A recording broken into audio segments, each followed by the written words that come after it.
Si tu partages le pain que Dieu te donne avec celui qui est ta propre chair,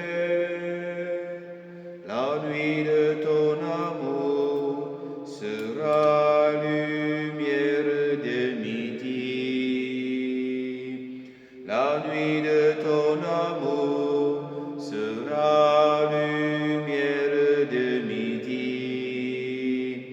Alors de ton cœur pourra sortir une source, la source qui abreuve la terre de demain, la source qui abreuve la terre de Dieu. Chers frères et sœurs, loués soit Jésus-Christ. Aujourd'hui, nous célébrons le 5e dimanche du temps ordinaire année A et nous méditons le livre du prophète Isaïe au chapitre 58 des versets 7 à 10, le psaume 111 au 112. La deuxième lecture est tirée de la première lettre de Saint Paul apôtre aux Corinthiens au chapitre 2 des versets 1 à 5 et l'évangile de Saint Matthieu au chapitre 5 des versets 13 à 16. Isaïe nous dit « Partage ton pain avec celui qui a faim. Recueille chez toi le malheureux sans abri. Couvre celui que tu verras sans vêtements. Ne te dérobe pas de ton semblable. Alors ta lumière jaillira comme l'aurore et tes forces reviendront rapidement. » Le peuple d'Israël a reçu la promesse de Dieu d'être la lumière des nations, mais le peuple a l'impression que cette promesse ne se réalise pas. Le peuple ne retrouve pas sa splendeur et son influence d'une fois.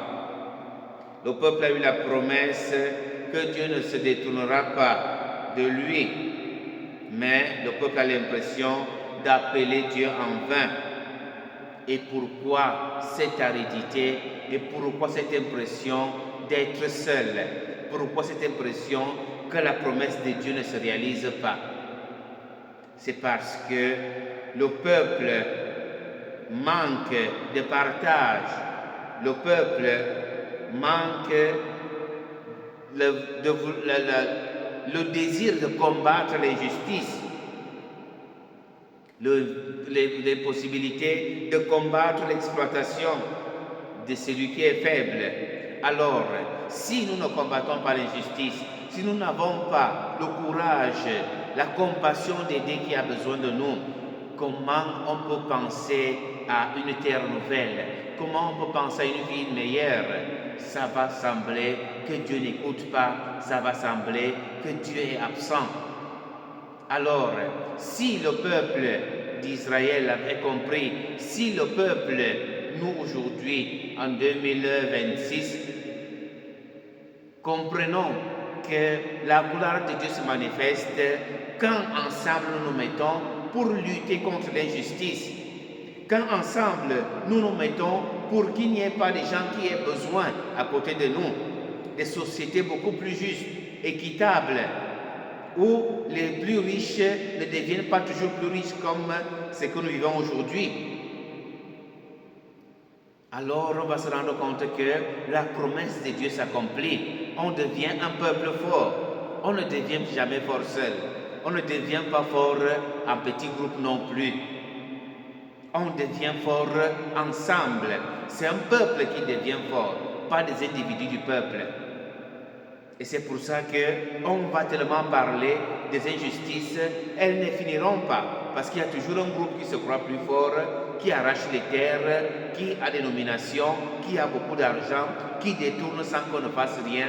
Et les autres seront toujours écrasés et les autres seront toujours petits. Alors, il n'y a pas la lumière.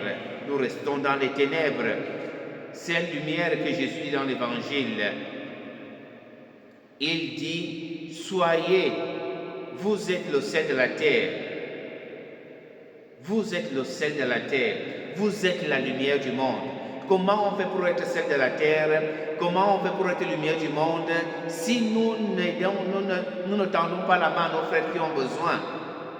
Si nous ne cherchons pas à combattre pour une société beaucoup plus juste, il devient possible d'être lumière. Parce qu'aujourd'hui, qu'est-ce que nous faisons? Nous avons détourné l'argent de nos pays. Nous sommes devenus riches avec nos copains et nos copines. Nous sommes arrogants. Nous mettons nos gens en prison avec des coups de fil. Nous refusons qu'on recrute ces jeunes personnes avec des coups de fil. On ne peut pas être lumière. On n'est que ténèbres.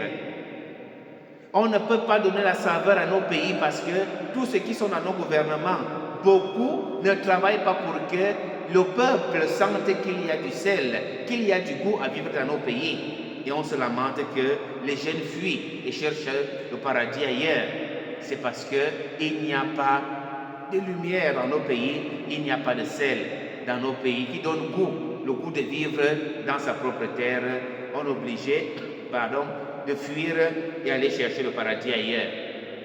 Demandons la grâce au Seigneur de nous aider à être ceux-là qui travaillent pour que nos pays, nos villages, nos familles deviennent des lieux où chacun trouve la joie de vivre. Loué soit Jésus-Christ à jamais.